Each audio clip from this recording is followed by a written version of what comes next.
Registration Board of Elections. And we're going to have a presentation where Jared's going to give you the information, educational information, in preparation for the referendum coming up. I want to make sure everybody understands that this is educational only.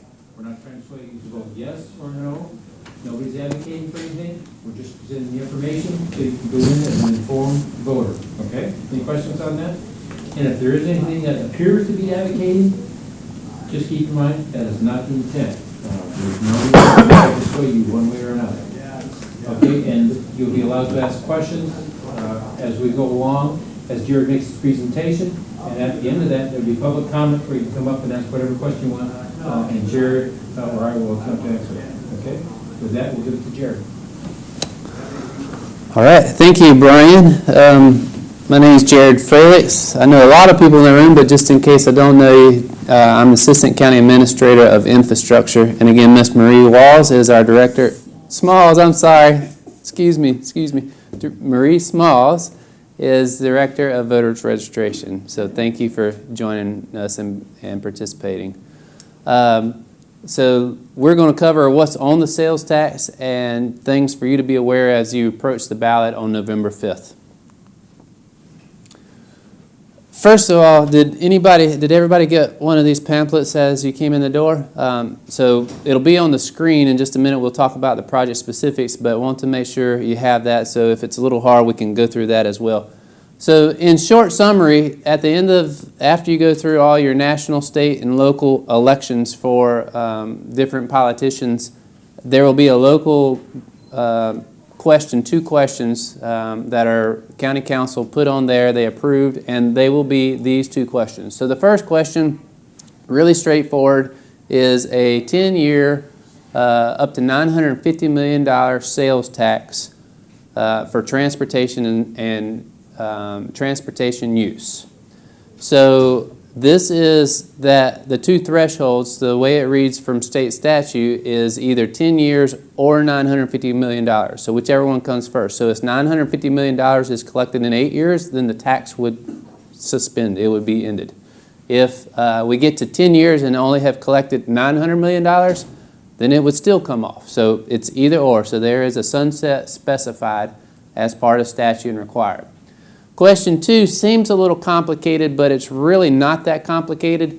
What it's basically saying is asking for approval up to $515 million in bond issuance to fund projects that are reflected on question 1. And we'll talk about what question 1 and the project list in just a second. And what this really does is it allows county council to get started on the projects while the funds are still being collected.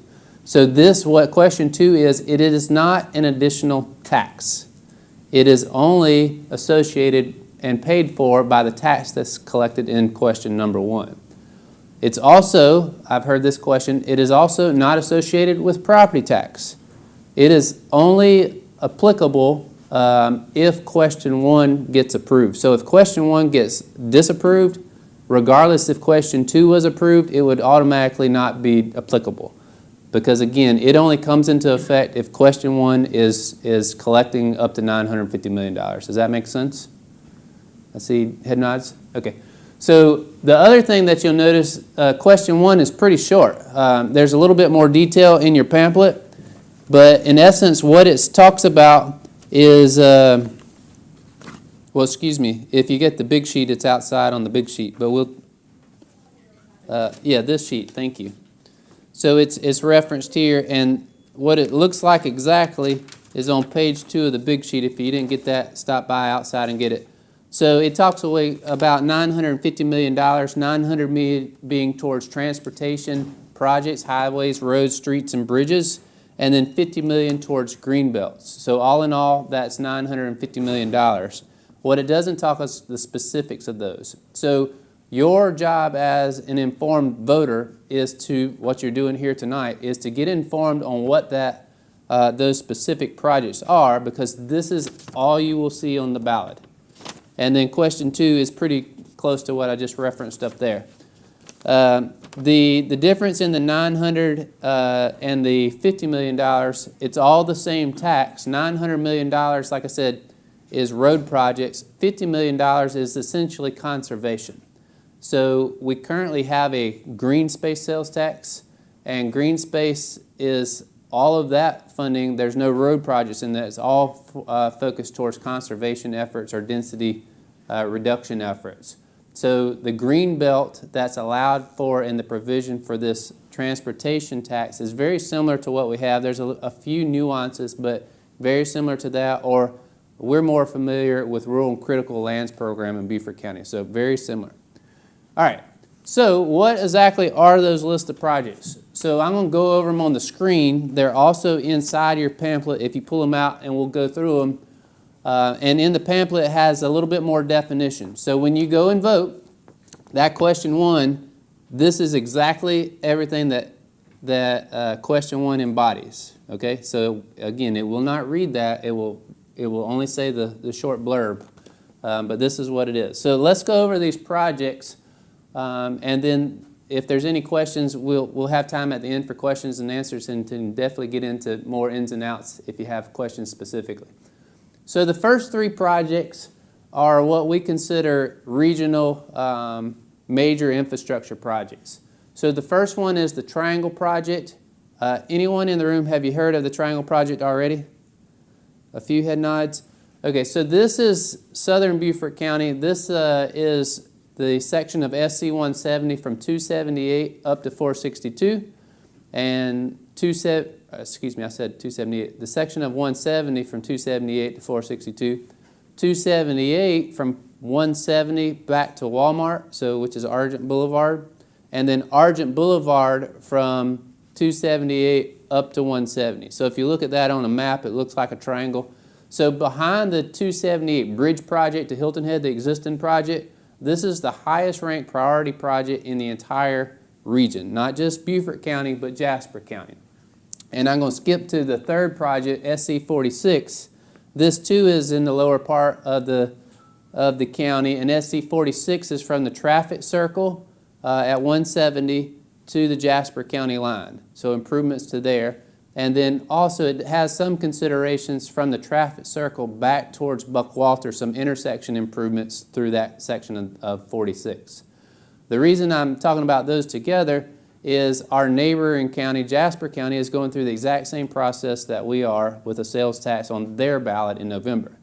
And the interesting thing is that we're coordinating together, or the hopefully reassuring thing is we're coordinating together, and so those projects that are on our sales tax are showing up on their sales tax. So the Triangle, they have provisions for funding for their share of the Jasper County sections of the Triangle project on their sales tax, and 46, our project will carry it to the county line. Their project will take it from the county line inward about a mile, mile and a half into Jasper County.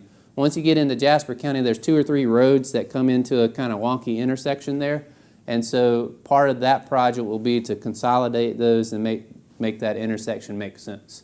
But again, those projects are all working together, both on Beaufort County and Jasper County sales tax.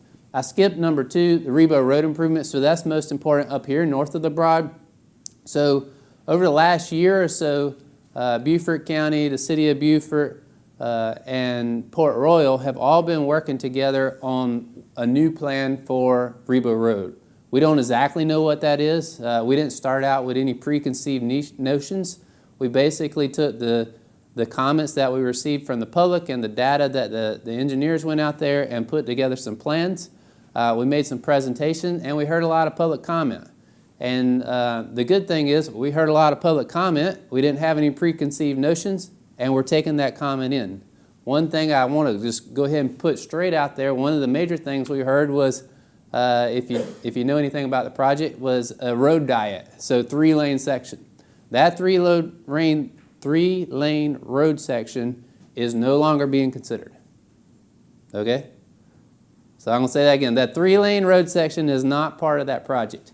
We are actually going to be hosting, and Brian, correct me on the date, but in the next week or two, an update. So basically, we've taken the comment and then went back to the drawing board and are coming back with the rebuffed effort of what that project is planned for and what...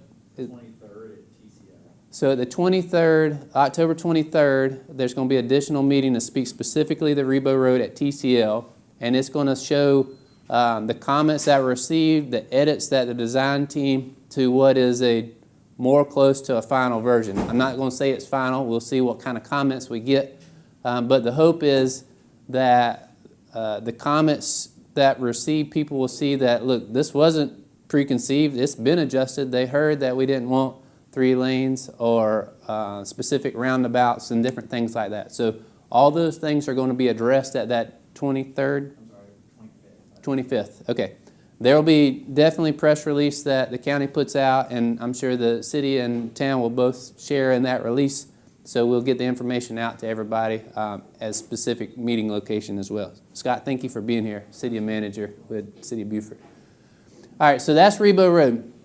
The next 3 on the list are, you see it says TST projects. So what that's short for is Transportation Sales Tax 3. So in Beaufort County, what we're proposing in this sales tax would actually be our 4th sales tax. So we've had one in 1998, one in 2006, and then our most recent one in 2018. So there was basically 3 projects in that sales tax. There was the bridge to Hilton Head, there was Ladies Island improvements, and then there was countywide pathway improvements. So the one thing that's happened between 2018 and now that has drastically affected our world has been COVID. And out of COVID came extremely high inflationary pressures. So thankfully those inflationary pressures seem to be calming down, but they drastically affected the cost of doing business. So what this is, the cost of those projects as conceived in 2018 has grown significantly, not at any expense of error or misconception, just the entire world has changed since COVID. And Federal Highway has an index that they keep up that's called the National Highway Cost of Construction Index. They update it quarterly. And since October of 2020, the cost of highway construction has outpaced every other type of inflation index, CPI, EPI, all these different inflationary measures or indexes, to the tune of about 70%. So the cost of building a road from 4 years ago costs 70% higher today than it does from 2020. And so what this is, what we don't want to do is in 2018 we promised this is what we want to do with these roads. Ladies Island, there's 9 road projects out there. We don't want to cut the scope of those road projects just to say that we got something complete and then be at the end of the road project and nobody's satisfied because it wasn't what we first promised in 2018. So rather than doing that, we're asking in this referendum, County Council is to help us fund that delta that both we're facing locally, there's a statewide issue, and nationwide, everybody's facing the same challenge. So that's what those 3 elements are for. 278 is 90 million, Ladies Island is 60, and the pathways are 30, all to bring all of those projects to fruition. The next group to the right there is municipal projects. So the first 3 I talked about were regional projects, so those are important to everybody. So the county's addressing those as a whole, but what we recognized as we were coordinating and planning for this is that just as the county has different priorities than the state, doesn't mean their priorities are right and ours are wrong or vice versa, but so does the municipalities has different priorities than the county. And what I mean by that, we're going to focus on the county on the major arterial, the main roads, the main corridors, but the municipalities may want to focus on a local road or a downtown road or something that's more meaningful to their specific municipality residents. So each municipality has an appropriation. Hilton Head has 30, Bluffton has 30, and initially it was 30 for north of the Broad, which included Bluffton, Port Royal, and Beaufort County unincorporated areas where it kind of goes in between incorporated areas. But we later split that out. County Council, at the request of the town, said let's make that more specific. So 10 to Beaufort, 10 to Port Royal, and 10 to Beaufort County. Then next is mass transit. So we have mass transit. When you think of mass transit, this is the movement of a mass amount of people at one time. So not just single vehicles with 1 or 2 people. So this most commonly in our area is our bus system. And however, buses is not the only mode of transportation that we have locally. We also, in Beaufort County, we have a ferry system, so it's one of the only ferry systems in the entire state. The only county-owned and operated ferry system in the entire state. And then lastly is aviation. So we have commercial airport in Hilton Head. So these funds would be split between those 3 sources. Palmetto Breeze, our public transit partner who oversees the bus system, both here locally and in the region, what this funding would first do is to help shore up their operational expenditures. So they have to have funding right now that is made up from all of the municipalities and jurisdictions to help fund their operations. This would give them the lifeblood that they need in order to plan properly and build that system out to what we all hope that it can grow into. But then the remaining of the funds would be capital projects with those 3, ferry, bus, or aviation. Safety and traffic flow. These next groups, so these are not specific projects, but we're calling them programs. And the point of this is we have a long-term program, longer than any other program that we've had. So we've had a 2-year, a 4-year, and a 6-year program. This is a 10-year proposed program. And what we're trying to do here, what County Council proposing, is that we don't exactly know which road is going to have some significant need. We just know we're a growing community and we're going to continue to see pressures throughout the county. So the intent of the programs is to provide flexibility, and that will come with some criteria and index on how these specific projects are selected. But these are smaller projects, not the same Triangle or Rebo Road size projects. But for safety and traffic flow, this would be like an intersection improvement, a new signal, a turn lane, or something like that. And so again, we don't know which turn lane is going to be needed in 5 years, but we know that there's probably going to be some development that after the fact we said, okay, well, this is busier than we anticipated. This needs some safety enhancement associated with that. Emergency evacuation and resiliency, so $55 million towards this. This is something unique to Beaufort County and coastal communities. So we have several roads in the area that flood during dry days. So extremely high tide, a king tide. We have a lot of roads that connect to islands that have a group of residents that live there. And during that high tide event, they're stuck on that island for a period of time. And so opportunities like that where we can either raise the road or make some enhancements where people have access, continuous access, no matter the weather. As well as our evacuations route. We just had Helene and Debbie. Thankfully, we didn't have any major evacuation requirements and we were spared with some of the damages. Some other surrounding counties and states obviously have a lot more damage, and our hearts go out to them. But it reiterates the need that we need to make sure and prioritize that our evacuation routes are secure and available, so when we need them, we can actually use them for their intended purpose. Pavement preservation and pavement resurfacing and preservation. So this bucket is our goal. People don't care whether you're driving on a DOT road, a county road, a local road, a municipality road. They just don't want to hit potholes, right? I know that's me. I mean, most people don't know at the time when you're driving what road you are. I just know that I'm on 170 and I hit a pothole. Well, our goal with this pot of funding is to bring up the quality of all the roads in Beaufort County. And again, we don't know where the pothole is going to be in 6 years. We just know there will be a pothole, and we want to have the flexibility to be able to address that versus, well, we said we were only doing this project, so even though we got a pothole, we can't fix that for the next 10 years till we have another program. So that's the intent there. Dirt road paving, so the county owns a lot of county-owned dirt roads, and there's a few municipality-owned dirt roads. So this is paving of publicly owned roads, so not private roads or private driveways. This is a public tax, and by statute, it can only be expended on publicly owned assets. So the county already currently has a dirt road paving program. We have some funding that's set aside yearly for that program, but it's for the amount of roads that we have, it doesn't get a lot of roads paved yearly. Again, the cost of construction continually rises. So this would help us achieve pouring some gasoline on the fire to actually get some of these roads improved faster. Pathways, so this is $20 million additional for pathways. So the county has a pedestrian and bicycle master plan which outlines the priority of pathways throughout the county.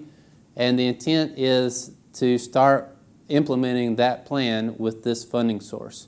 So this would not be mixed with the other 24 pathways. The $30 million is set for those 24 pathways to make sure what was promised in 2018 is completed. This would be for additional pathways beyond those 2018. So there's already $30 million carved out ahead of time that I already described, and this would be additional. And then lastly is green belts. So again, this is a provision that's special to transportation sales tax, and it's very similar to rural and critical or green space that we currently have. So green space sales tax, it rolls off. It was a 2-year, $100 million sales tax that got approved in 2020. It rolls off on December 31st. So if this tax was approved, this tax would not start until May 1st of next year. So there would be a slight gap. Right now we have 7% sales tax. The state sales tax is 6%. So we have that 1 penny for green space extra. And for a short period of time, if this is approved, it would roll back down to 6 and then essentially be replaced to what we're paying today. But instead of green space, it would be transportation. But the conservation that was voted on and approved would be extended through this green belt element. So that's the intent. That's County Council, again, they thought it was a priority, hence the reason they implemented the green space. And we've been 20 years deep into the rural and critical program. So the green belts allows for that conservation throughout the county to continue. So I'm not going to go through all of these, but just a few comments that we've heard. We've been throughout the county several places, both earlier in the year and even more so recently. And some of the questions that we've heard, I'm just throwing up here because I've heard them. I'm going to go ahead and knock them out before any of you guys have a chance to ask us. If I don't answer it, you can ask it again by all means. But where is the 2018 projects, and is this tax double dipping? Like, you already have money for those projects, right? Well, the answer is yes, that money is there. It still exists. So the money that was appropriated for each of those projects, there was $80 million to the bridge and $30 million to Ladies Island and $10 million to the pathways. That's still there. What this tax is doing, what I've said before, is those projects now cost more than what was expected because of the hyperinflation after COVID. And so we're not double dipping, we're making those projects whole because they're underfunded. That's the purpose. So out of the $120 million, and we have this information on the website, we'll show you a little bit here in a second, a video, but the county has a website that has all the information about this future sales tax as well as existing 2018 and previous sales taxes. And it has all the financial information. So one of the questions we get, well, how much has been expended?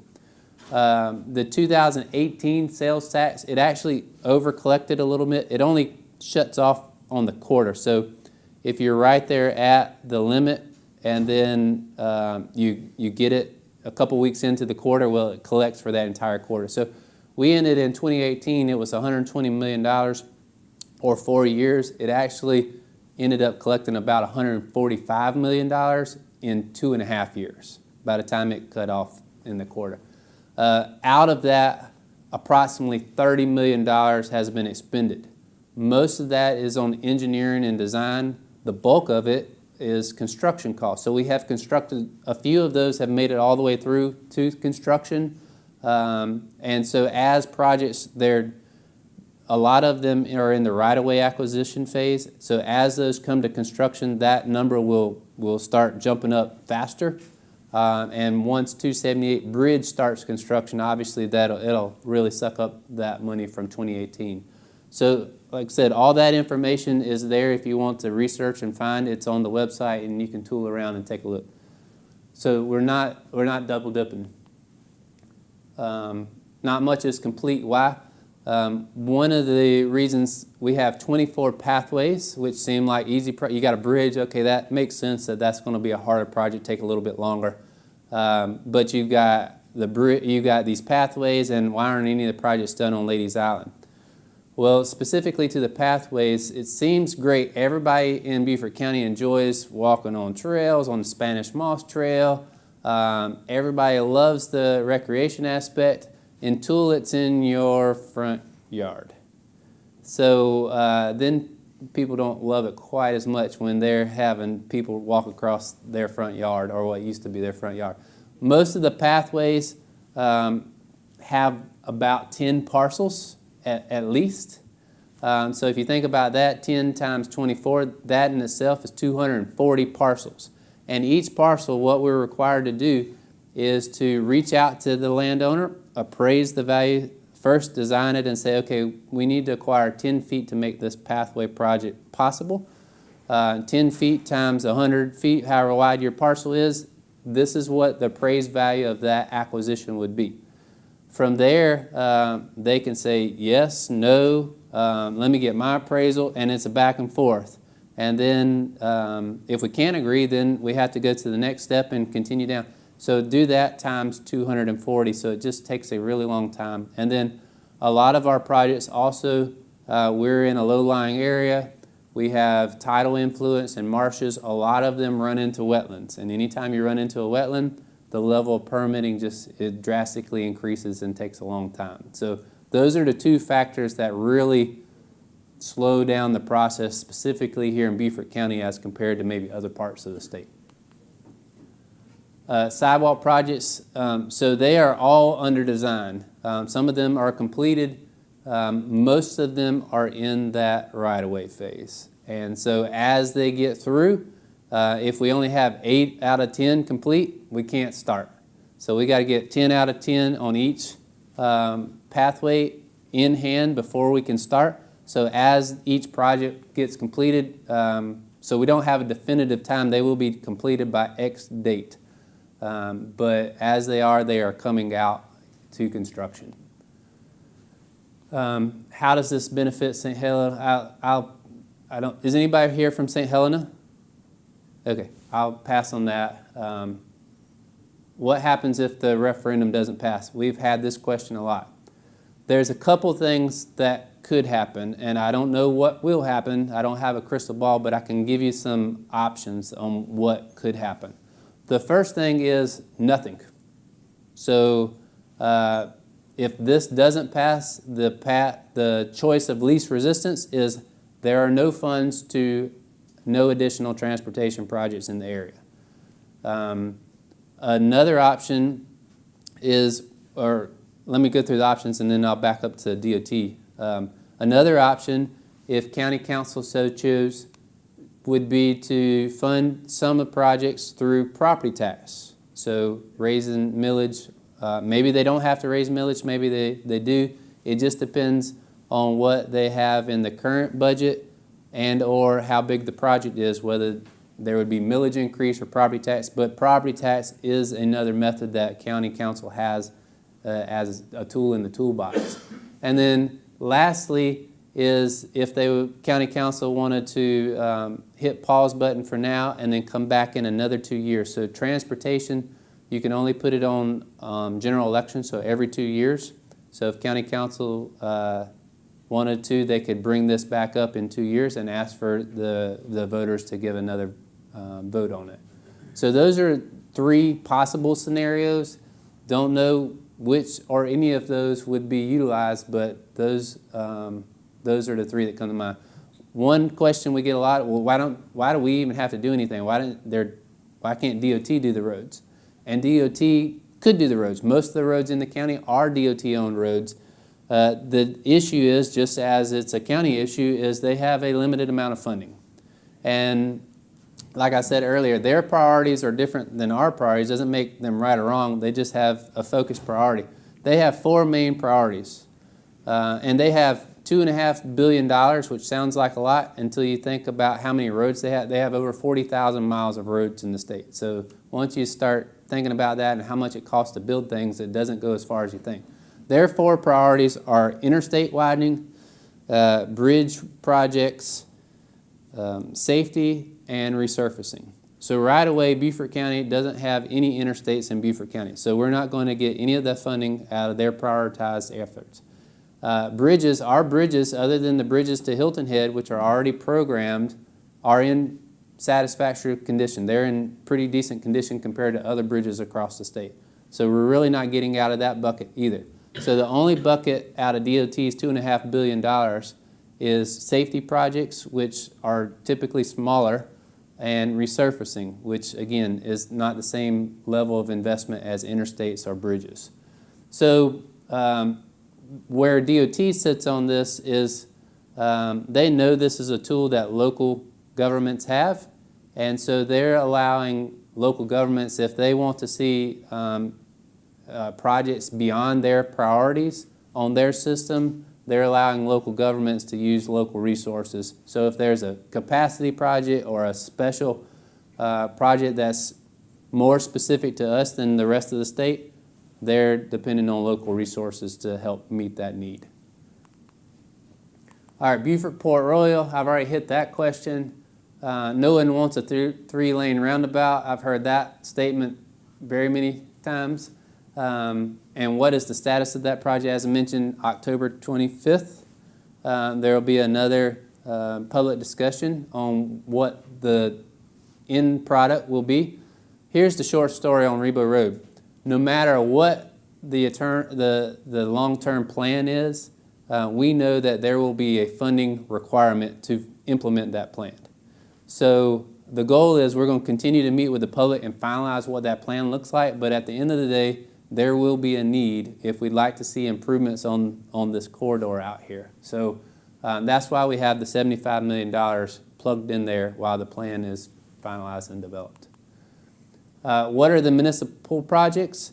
So really it's any project that fits in line with the state statute. So the state statute basically says roads, bridges, highways, drainage, mass transit.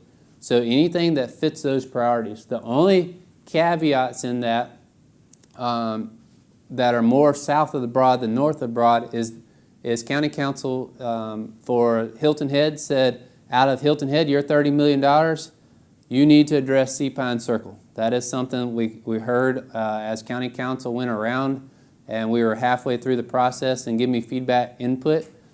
So they made that stipulation, and then in the town of Bluffton, in that region, the input that was received was no Bluffton Parkway 5B.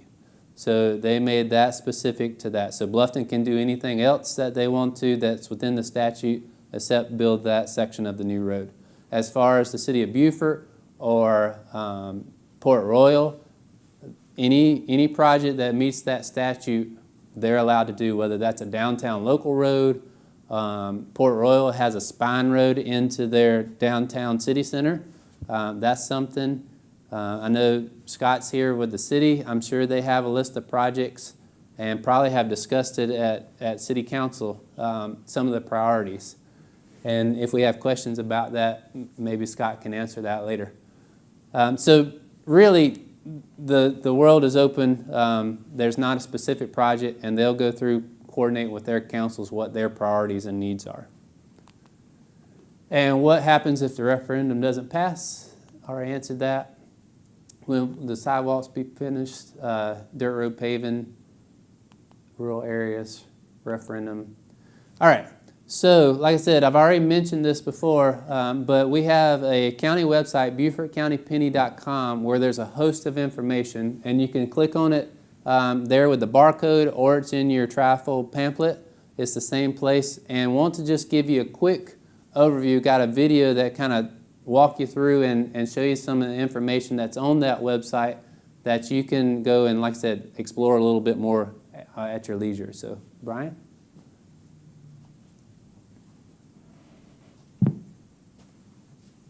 Beaufort County residents, as you prepare to cast your ballot, it's crucial to be informed about the upcoming referendum. Visit BeaufortCountyPenny.com to access valuable resources that will help you make an educated decision. Review the ballot questions. Take the time to read through the specific questions that will appear on your ballot. Understanding what is being proposed is the first step in participating in our democracy. Explore the timeline. Scroll through the comprehensive timeline detailing how the referendum originated. This will give you insights into the planning and discussions that led to this pivotal moment. Dive into the project list. Familiarize yourself with detailed project lists, which includes significant infrastructure improvements such as Highway 278, Ladies Island, SC 46, and Rebo Road, to name a few. Knowing where funds will be allocated is essential for understanding the referendum's potential impact on our community. If the referendum is approved, a citizens-led oversight committee will be formed. This volunteer group, which will represent both municipalities and unincorporated areas of Beaufort County, will oversee the implementation of the referendum projects, ensuring transparency and accountability. Understand what your vote means. Your vote is your voice. Make sure you're equipped with the knowledge to contribute to the future of Beaufort County. Visit BeaufortCountyPenny.com today to get informed and engaged before November 5th. All right. So that's really all the information. I want to make sure everyone was informed and armed, that you feel fully educated. And with that, really just open up the questions. So this is a public meeting. I know we're kind of in small audience here, but if you do have a question, if you come up to the microphone and introduce yourself, and then I'll be up here and Brian, our attorney, and if you have any questions for Miss Marie, or even our county manager, or possibly a city question, we'll try to answer as much as we can. And don't be bashful. Tall, got to put this up. Good evening. Thank you, Ms. Smalls and gentlemen, for putting this venue on tonight. I know it's getting close to dinner time. People get hungry. How many questions do we get? However many you want. I'll This only is not a traditional. I've only got two, so I'll you don't keep it have quick. 3 The first- minutes. Yeah, the first one was in your information packet, you said that you're going to be looking at both state and federal matching funds. If you do get those funds, is that on top of your $950 million, or is that going to pour into the $950 million pot? It would be on top of. So the Triangle is a really good project. If we can get it, it would be above and beyond that. So Because I totaled up all the money you had in all your projects, and they all equal $950 million. So That's to get right. Extra money. I assume there's a plan for extra money. Yes. Yeah. So a good example is on 278, the bridge project from 2018. There was an allocation for $80 million, and we were able to take that $80 million and get $40 million from DOT, and then $120 million from the State Infrastructure Bank. So we made it from 80 to 240. And then since then, we've got some additional fund. Now we've got a delta from the inflationary pressures. So that's the reason we're coming back. But yeah, that's how we'd be used. Second question, quick, was some of the areas that weren't going to be taxed included rent, mortgages, and fuel, but yet you talk about one of the reasons for this tax is because of the growth here. And the growth is people moving here who pay rent and mortgages, and it's 90% at transportation, which is people who drive and burn fuel. So I was just curious why those areas aren't being taxed to fund this when that's kind of the driving, underlying cost. Absolutely. People moving here, right? Yeah. That's the need for road improvements. Well, so the reason is the parameters of the tax are set in the state statute. Okay. So it only says that this is what it can be taxed on, and essentially it's retail sales. Yeah. So if you go out to eat or you go shop at Walmart or Hobby Lobby, those are the items where you'll be taxed. So your rent, obviously that, whether it's rent or mortgage, is that, and then gas has its own gas tax. So ultimately, it was just other statutes that constrained where you could apply That's the tax. correct. Okay, yep, that's all absolutely. I had. No, and great for, questions. Time tonight. Well, it's important to keep in mind, this is a tax that the state allows us to implement to augment those funds where you collect those other taxes, because those don't meet your needs. So this is just something to augment that. Okay. Yep, that's great questions. All right, surely we've got more questions than that. This is going to be the shortest meeting yet. This is your chance. Yes, sir. Come I on. do have one question. My name is Michael Sawicki. How were these projects selected? What was the process? Yeah, great question. So this is not, and if you go on the website, it'll give you some history, but actually the history started a couple years ago. So in 2022, County Council established a citizen-led oversight committee, or a citizen sales tax advisory committee, excuse me. And it was a 17-member committee, so it had one representative from each council district, 11 districts, and one from each municipality, including Yamasee and Hardyville, so 6 municipalities. They spent about 5 months meeting weekly to say, what do we need for our county?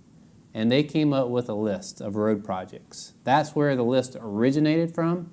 And then from there, they made a presentation in May of 2022 to County Council, and shortly thereafter, green space had just been pinned and authorized at the state level. So County Council said, do we want to do green space or roads? And they opted for green space, but said no for now, but not forever on roads, and then we're going to come back to roads. So then fast forward, and this is where the website picks up, County Council established another sales tax committee, citizen committee, in July of 2023. This one was a little bit different. It was only 6 members. But they basically took that road list from the previous year and brought it forward and updated it for known projects. And then they made a recommendation to council. So they came from citizens, just like everyone here in the seats, of what's of need. There was also county staff, engineering staff helped assist that discussions as they were talking through some of those improvements, but that's where it all came from. Yep, great question. Well, do you have anything you want to say? Well, I'm here representing the, And yeah, you can turn that on, should be good. I'm here representing the Board of Voter Registration and Elections, and our role in the process is just to make sure that the question is on the ballot and that you have access to the ballot. So if you have any voter registration or election questions, that's what I'm here for. So if you have any, I'll be happy. Okay, how about early voting starts? Yeah, that's what I meant, early voting, yeah. Early voting starts on Monday, October the 21st, and we will have 4 early voting locations in Beaufort County, one on St. Helena at the library, one at the office in Beaufort, which is at 15 John Galt Road. The other is in Bluffton at the Bluffton Recreation Center in the gymnasium, and on Hilton Head at USCB, Hilton Head campus, which is different from where we were before.